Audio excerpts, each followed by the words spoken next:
Hello and welcome to the Groundhoppers Guide. This is number 6, so we're halfway through the year, halfway through the season. With me, as always, is Mike. Hello. How are we doing? Not too bad. How about yourself? We've had an interesting month. I've been to some grounds that I really liked and one that I hated that we're probably not going to talk about. But we're going to try and focus on the positives here. We're probably going to start with Hereford because it was chronologically the first ground visited, and that seems to be how we do things around here. I got a bit of a bonus from Hereford because it was the little Josh, my mate from work, has basically moved. So this was like a going away game before he moved to down south. So we basically went for a bit of a pub crawl beforehand. Oh, cracker.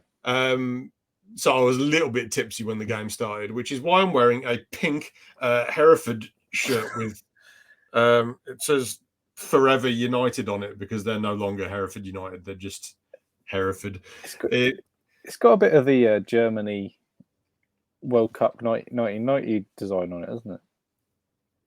Shout out to Dawleys. Yeah. Yeah, I quite like the shoulder stripes and stuff, but I wouldn't have bought it if I hadn't have had 5 pints before I went to the ground. How but much that set you back? £25. Okay, yeah. It was on sale because Adidas have refused to make them anymore, apparently. So the refused to be associated with this. They just looked at it and went, nah, not for me. So the like the home shirt was 40. So this is like the third shirt. So I feel like that was a bargain that early in the season. That's kind of price you pay around Easter. It's also enormous. So it's just I was wearing it over my hoodie because it's like a 2XL. Right, so Hereford. Let's pull this up. Hereford, there it is. So my camera on my phone was being a bit weird. So normally I would have taken pictures of these places and it was nighttime, so like this would be dark. But literally every photo I took was blurry. I don't know if that's because of the beer or just my camera couldn't handle nighttime. But yeah, this is the Imperial Inn. That's one of the bars we went to. Here's some of the lovely scenery that you get in Hereford. It's a market town. So it's got a lot of pretty old buildings and little windy little back alleys and stuff that you can get lost in. It's my kind of place, to be honest. Hereford, I really like it. I did like this. I did like this review because there was a lot of it. It did feel like there was no guarantee you'd actually gone because there was no photos. It was just all photographs from Google. This one's mine. So this is a photo I took outside the ground. You can tell it's mine because there's Josh in the corner with his stupid backwards hat on, which he said he was wearing it because his hair looked messy, and he took it off and his hair was like. So yeah, I kind of get the point. But yeah, I managed to get a photo of the floodlight. Basically, we walked around the corner. I was like, whoa. Yeah. Look That's at that. A good floodlight. That is a floodlight. When I've got the British football's greatest grounds book. Just go back to me and you. So this book's like the 100 best grounds in the country, and the Hereford picture that's in there, Hereford's like 90 something. It's a picture of the floodlight, so it's clearly like a landmark for the stadium. It's always a good talking point. I think if you've got good distinctive ones, like Worcester when they had the what was it, Worcester Raiders or whatever. Worcester Raiders with the W's. Yeah. So this is the curve. So this is where we were stood. So basically, we came in sort of just at the back of that, and out onto this terracing, and the terracing is just superb. Like it, and they basically used to have like a running track around the outside. So they had an athletics track, which would have been like here. Yeah. And they've got rid of that and made the pitch bigger and everything, but they haven't changed the layout of the stand, so the stands still curve round. It's just really nice. Yeah, that's really cool. And obviously, it gives it character. You don't really see that. Although it looks a bit more like a dog track than anything else. I'm told it was an athletics track. It might have been a dog track. Yeah, well, just the way the stands are, it just looks like a dog track, to be honest. With your rolled up program, it looks like it's your race guide. That's the form guide. The other photos that are in here are not mine because these are off Google, but that is basically what we walked out to when we came through there. Plus having the whole curve, and then it's like you get these big old-fashioned stands down the side, and then down here somewhere was where the Blythe supporters weren't, because it's a really long way from Blythe, and it was midweek, so there was no one there on a Tuesday, Tuesday or Wednesday. It was a Tuesday night game, but it is just one of them really like proper old-fashioned grounds where they've not really had a lot of cash to do it up. Obviously, Hereford United's gone. Well, it went bust, yeah. They went bust. So like, there's been no money put into this ground for ages, but it's still kind of living on its former glories, because there would have been once upon a time where you walked out and that looked proper like fresh and exciting, and it's all like right on top of the pitch. So like you feel like you're intimidating, down. So yeah, it must be a hell of a ground to play in as a player. It was always a ground that it was always one of the better sort of grounds when Luton were in the conference. It was always one of the better sort of grounds to be playing against, because it was just like a proper ground. Edgar Street, isn't it? Edgar Street, yeah. It's a proper. It was always one of the ones that ground. Yeah, proper ground compared to there was a handful which were a bit more Spartan, and I think Edgar Street was decent sort of level ground, really. Yeah, I do like there's quite a lot of non-league grounds where they've been allowed to fall into disrepair, but it's just given them that little bit of extra character that I really like.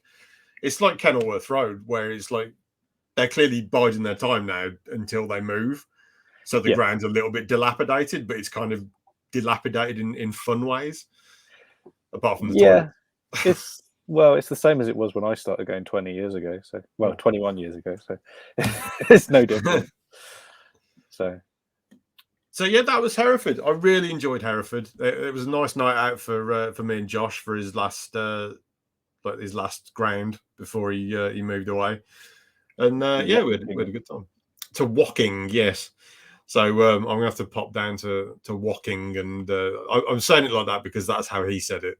So he's going to get beaten up so bad. Speaking of Woking and their grounds, they are, I think, due to move into it. Well, they're going to build a new ground soon, I believe. Anyway, so actually, it's almost you need to do 2 trips, do one before they move and one when they move into the new one.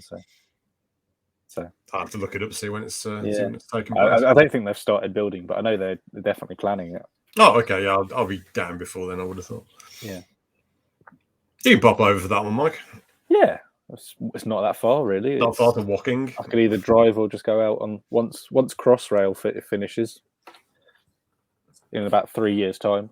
Once Crossrail, TfL, the Elizabeth Line, or whatever it is finished, then that'll go to Woking easily. So. Yeah, Hereford's one I think you should go to as well. It really was a lovely ground. Middle of nowhere, though. Yeah, a little bit. Basically, I live in Bromsgrove. It's all right for you. Yeah. So, like, I can get on a train in Bromsgrove, and it goes like down. Like, if you go away from Birmingham, it goes like down to Hereford. So that's like the end of the train line for me. So I just get on the train, go down to Hereford. That's not too bad. Dead easy. It's a bit of a. It was always one that I'd sort of considered when we was in non-league, but it was always a case of how would you get there? Because it was always midweek as well. Hereford, I'm convinced, don't play games on Saturdays. I always remember it being weekday evenings, and it's just you'd never be able to get to it. Yeah, it's nice under the lights, but you wouldn't have got home. I mean, I didn't. I got back to Worcester, and that was as far as I could get after the game. So Maria had to come and pick me up from Worcester. Yeah, it's a one of them ones. I think it's. But then I think Hereford. What division are they in? They're in the National North. Yeah. I always feel like they're on the cusp of being National League just very soon. Not really, no. I think they were kind of lower mid-table. The team they played were bottom, I think. So it was, it was one of them. They won 2-0. I've actually forgotten who they played. Oh, Blythe Spartans, of course. I just made a gag about it. Blythe didn't do well because it wasn't the FA Cup. They only play well in the FA Cup, Blythe Spartans. So. That's it. They're going to get relegated, I think, Blythe, which will be a relief to a lot of the other teams in the division. You have to very long way to get there. Shall we move along to Bromley? Bromley, which is actually a step up in divisions, which you don't really think of Bromley as being a bigger club than Hereford. No, I would never, but I suppose Bromley were never around when we were hanging around that parts, so they're a bit of a new boys to me. Yeah, I mean, they've been around for ages, Bromley, but they've only been good recently. Bromley. And there it is. There's the outside of Bromley. We popped down on the train. Yep, Bromley South. Had a few pints. Yeah, it was a nice, easy trip, actually, though. You know, just to hop off the... Well, if you get on the train at Blackfriars, it takes you all the way there, basically. So it's dead easy if you're coming from London, anywhere, basically. If you can get to Blackfriars, you can get to Bromley. Yeah, I thought Bromley was kind of south of London. I thought it was like outside to the south, but it's just in London. Bromley. If you look on Google Maps, Bromley is the start of the countryside. It's basically it's in London. The ground is the start of the countryside because if you look at it on Google Maps, it's where the green bit starts. But, and there was horses. Yeah, there were horses. I haven't got a picture of the horses. I've just got a picture of the ground. Yeah, there were Shetland ponies. Yeah, so the horses emphasizes its countryside to me. It was really cold. Yeah, it was pretty chilly. It wasn't as cold because the last ground that I'm going to look at is Bath, and that was bitter. But it was pretty cold at Bromley. I was wearing my big coat. Yeah, and it wasn't the most... Well, admittedly, we decided to stand in a bit that wasn't covered, but it wasn't the most sheltered of grounds either. Admittedly, we could have gone in one of the big stands. I think even if you'd gone in the big stand, though, because like opposite, which you can see on this picture, that's where the away fans were. The Kings Lynn Ultras. Just over there is open country, and that stand is not providing any protection from the elements. So, like, if the wind blew from that direction, which I think it was some of the time, it's just coming straight across the pitch and just icy chills to the face. I will actually give a shout out to Kings Lynn's fans for being the most shithousery fans, away fans I've heard all season. They've got to be the best away fans I've heard all season. They're as good as Mansfield, I think. Yeah, they were less loopy than the Mansfield fans because I didn't see anyone running around waving their shirt around their head. But they were very vocal. If it had been the summer, they would have done. They were very vocal considering that how many of them there were. How bad? I mean, you can see them all there, apart from like there's the sprinklers going off like right in front of where they're stood. But there's like 20 fans there, maybe 40 across the whole stand. Yeah. But there weren't many, but they were loud, very very loud. They did well. Yeah, and they stayed singing the whole match, which was, kind of what you want for an away fan, really. Yeah, I appreciated how happy they were at actually winning a game because they went a goal ahead twice. Temporarily. Yeah.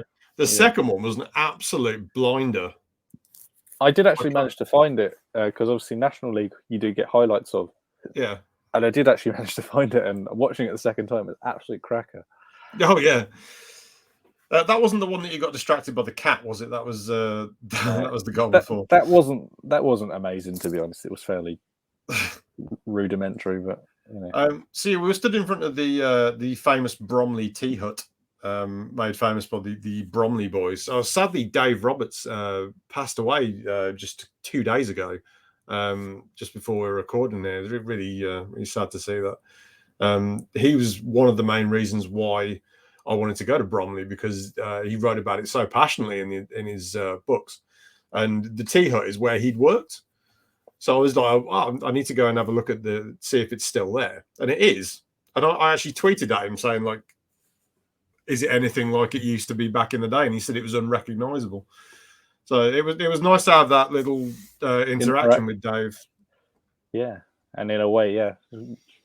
Lucky you did when you did manage. Yeah. Unfortunately, here we are. Bromley have ridiculous sprinklers. Yeah, they like come out of the ground like R2D2 or something like that. It's like, I mean, I've seen sprinklers that come out of the ground. That's what they do, but there was like a chunk of turf lifted up and moved to the side, and then the sprinklers like bang and it's powerful ones as well. Yeah, it knocked over the corner flag on the other side. The Kings Lynn fans had an absolute whale of a time with that. They were cheering as it like moved around and knocked the flag about. It was good times. Yeah, it was. The obviously Bromley's a team with is it the right phrase? They got motions on the Football League, so I think they're a team that's at least heading in the correct direction. I think they'll have to do something about this pitch, though. But you do, because obviously they'd have to tear all that up. But you do wonder if they tear that up, will they actually lose the sprinklers? Because I assume that's part of the system that they have. Because you'd have to, if you're tearing up that to put turf down, I think.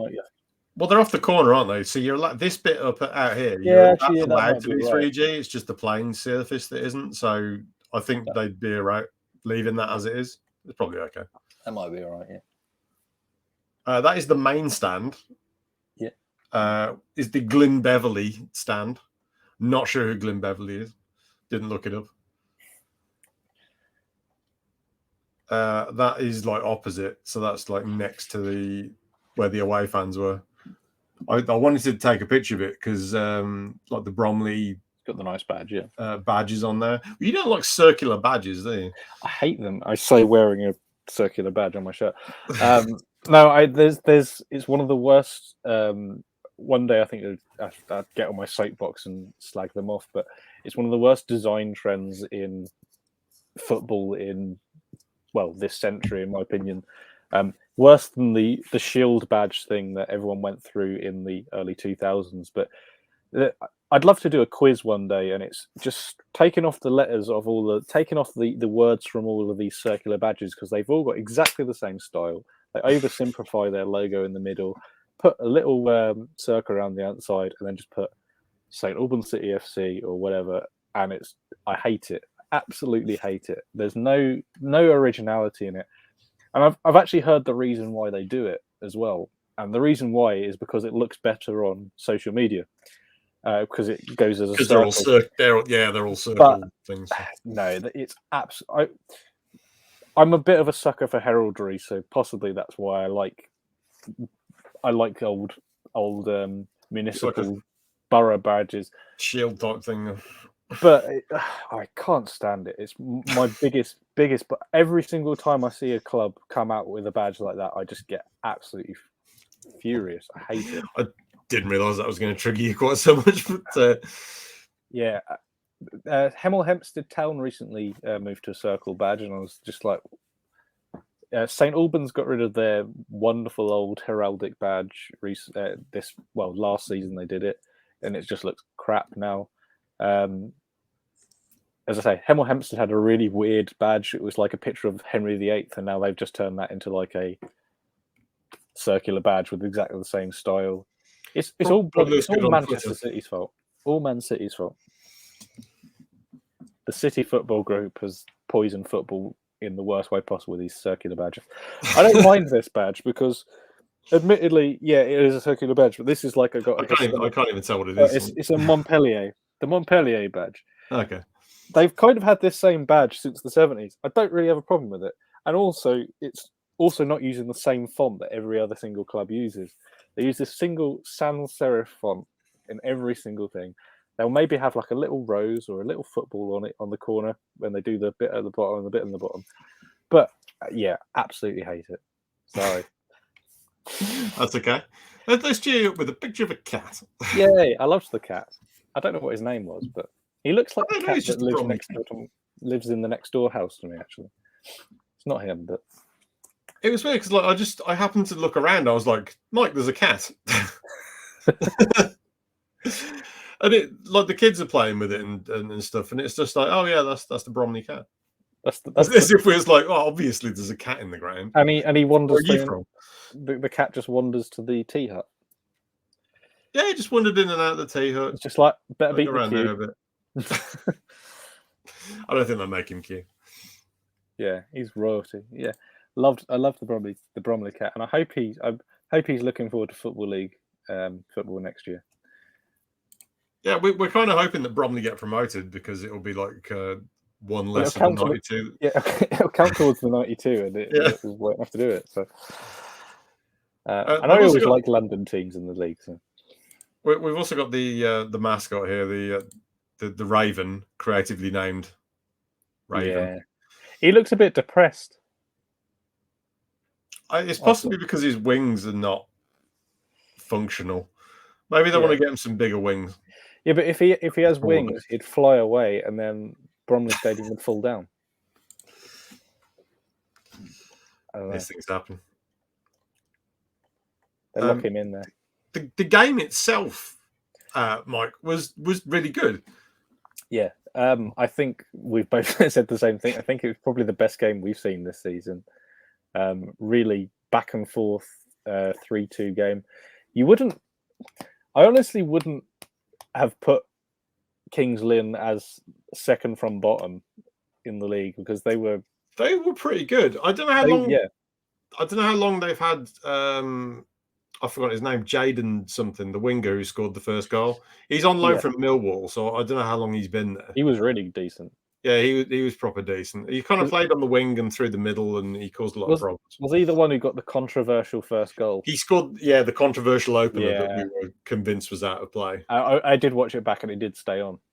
Oh, did it? It did stay on, but I don't know, it must have been a trick of the light. Yeah, it was. I think everybody in the ground was like that went on. It's gone out. He kind of basically he ran out, but the ball stayed on. So, but yeah, weren't convinced. I was also really amused by the chant of you dirty northern bastards being aimed at Kings Lynn. Yeah. If your definition of northern is like Norfolk, then you're very southern. Yeah. Norfolk isn't even culturally north. No. It's yeah. That was funny to me. I hope Dover sings that to everybody. Yeah. Except for when they have to play against Le Havre or Calais. This is ridiculous stuff. All right. Moving on. And the final ground that we're going to have a chat about this. You weren't at this one, Mike, but you thought about it. I did think about it, but it was bloody freezing. It was particularly cold. So I went to Twerton Park, the historic home of Bath City. Bath City. In the Roman city of Bath. I've taken. I've like decided to take photos of like the turnstile at every game now because I like the way they're all kind of a little bit different, and I feel like this is a prime example of how Twerton Park looks. It's got a little bit of barbed wire kind of hanging off the top. The steps at the bottom are all like falling apart. The turnstiles are just literally covered in rust. There's more rust than there is turnstile. But you know what? I just kind of like that. And then when we went through, look at these steps. I love a step like that. Look at that. Look at this one. What's going on here?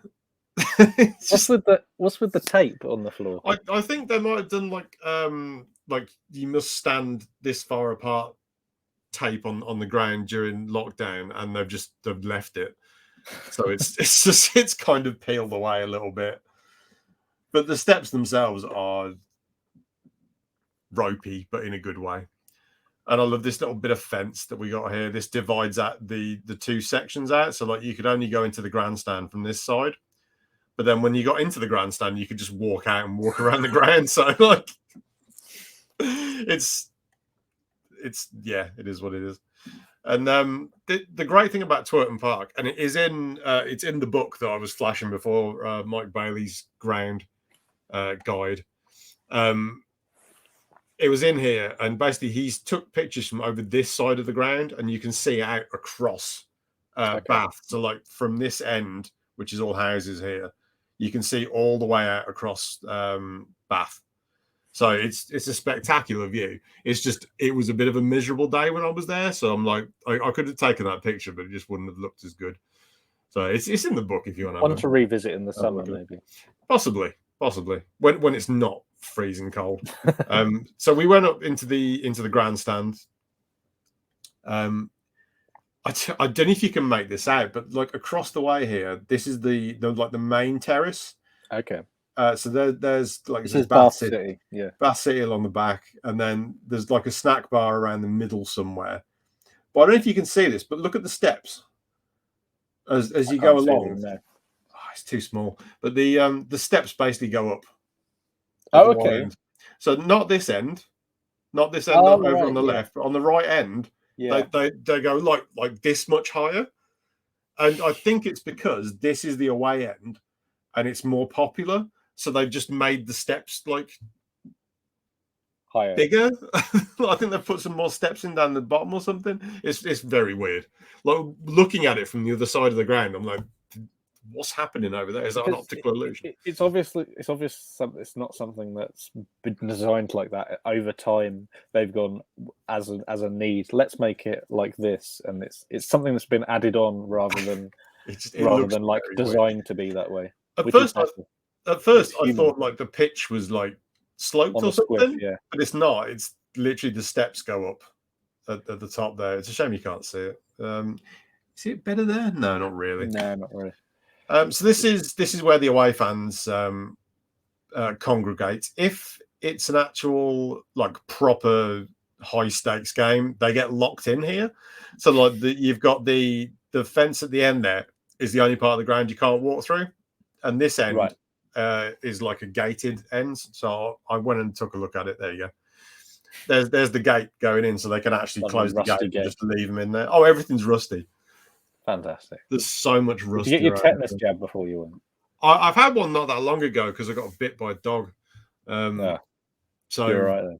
Yeah, I'm okay. Well, apart from getting bitten by a dog. I also love that there's houses here. And when it went to penalties, I kind of looked up at because we'd come down from the top of the grandstand where we were during the game. And I could see people watching at the houses. And when, because Bath lost on penalties to Dartford, when they lost, the one guy just slammed his window. It's good stuff. There used to be that. I always remember at Upton Park, there used to be that block of flats on the corner, and you used to see the people just sitting on the balconies for the. Yeah, I like that because I've seen it at Charlton. There's a block of flats overlooking at their ground. And obviously Wimbledon, the new Plough Lane. There's like a block of like new buildings around the back, and I can't tell if they're office buildings or flats because they're new. I think they're flats. So if you got yourself like one up in the higher floors of those, you could watch Wimbledon play, which would be nice. Just another couple of photos from Bath. There's one from down in the corner, another incredibly rusty gate. That's like the bit onto the pitch, and I went. That's the side, more floodlight porn. So that's a very nice floodlight. Yeah, not as impressive as the one at Hereford, but you can kind of get the scale of it there with, like you can kind of see Bath stretching out in the distance. So from this end, you can kind of see over that way to that. So I took this. Look at the rust on there. Looks like Eastern Europe. That does. Eastern Europe, Bath. It's a Roman city, so it's got European influences. Yeah, I suppose so. The other thing that I would have liked to have taken a picture of but couldn't is the back of the grandstand from the away end, which is where Mike's taken his picture in his book, because you can see out across like the hills in the background. So I think it might be one to revisit, like in the summertime, where you can kind of bask in the go up in pre-season maybe, and when you can have a walk around. Yeah, I mean Bath's quite a nice place. Like if you've never been to Bath, it's a nice historic city. There's I can't think of when I've ever been to Bath. I think I've been there once. I think I've been to Bath once, but yeah, I mean it's one of those places that's got a lot of really pretty looking buildings. So like you can have a stroll around, and it's like, oh, look at that archway. It's one of them sort of places. A lot of nice little pubs down back streets and stuff. The ground very un-Bath. Yeah, the ground. Like I say, it's just that it's a little bit run down, but it's got a lot of character, and that goes a long way with me. The problem is it's always going to be Bath City is always going to be number 2 to Bath Rugby, as well. So yeah, it is a big rugby town, and it like kind of lives in the shadow of like the Bristol City. Bristol Rovers used to play there. I think they played there for 10 years in the 80s and 90s, because their ground was gone, and they were waiting to move to somewhere else, so they played at Twerton Park. So it is a nice ground. It's just about league standard. It probably could do with a couple of coats of paint, but yeah, it's a nice ground. I'd recommend going there. So Bath and Hereford, I thought were just really nice, like old timey kind of grounds with a lot of personality. And I think Bromley likewise was it was a modern ground for, but well, it was a good mixture of modern and traditional, I felt. I hate the 3G pitch, but that aside, but well, if they get promoted, they can get rid of that. But the thing with Bromley is they're very much a team that's going on the up. Like, yeah, of course. Historically, Bromley have been bad. Sometimes really bad, like hysterically awful. And it's only in recent years, that, like the last 10 years maybe, they've been like a contender in non-league football. So like the work that they've done on the ground has been recent, whereas you look at Bath, you look at Hereford, that work was done in the 60s, and they kind of having to live off those former glories, which it's a little bit sad to see, but also I feel like you can get away with that in non-league, and it gives your club a bit more character and personality because you've got the history behind it. If your ground is crumbling and you're in the Championship, for example, Birmingham City, excuse me. Yeah, well, a lot of people have a lot of bad things to say about Luton Town, but I don't think Luton Town's ground is crumbling. No, it's nowhere near as decrepit as it's rough, but it's rough around the edges, but it's not crumbling. Yeah, but well, that's our 3 for the week then. By the sounds of it. Oh, that was it. Yeah, I'm probably not going to anything until January. So we head into the quiet months, I think, the quiet month or so, heading into Christmas and the New Year. It's when, just traveling in this time of year is terrible anyway, because it's just dark all the time as well. So I probably will do maybe 1 or 2, but I think we get to this and also heading into with the weather. This past week we had very bad weather, and you've got Christmas. I'm busy. I work in retail, so I'm extremely busy in December. The trains are busy. Dreadful. Everything is busy, and it's just pubs are full of people who don't go to the pub normally. Yeah, how dare they? So ideally I just try to avoid that completely. So January, it'll probably be a couple of weeks into January the next time we sit down and have a chat. Yeah, but hey, fingers crossed. I think we've got a few things maybe penciled in for the new year, hopefully. So we shall hopefully, as long as this COVID variant doesn't, that's the other thing, ruin everything. We should be back around mid-January. Yeah, that'd be fun. Cool. Thank you very much. I'll see you then. See you soon. Bye. Oh, bye.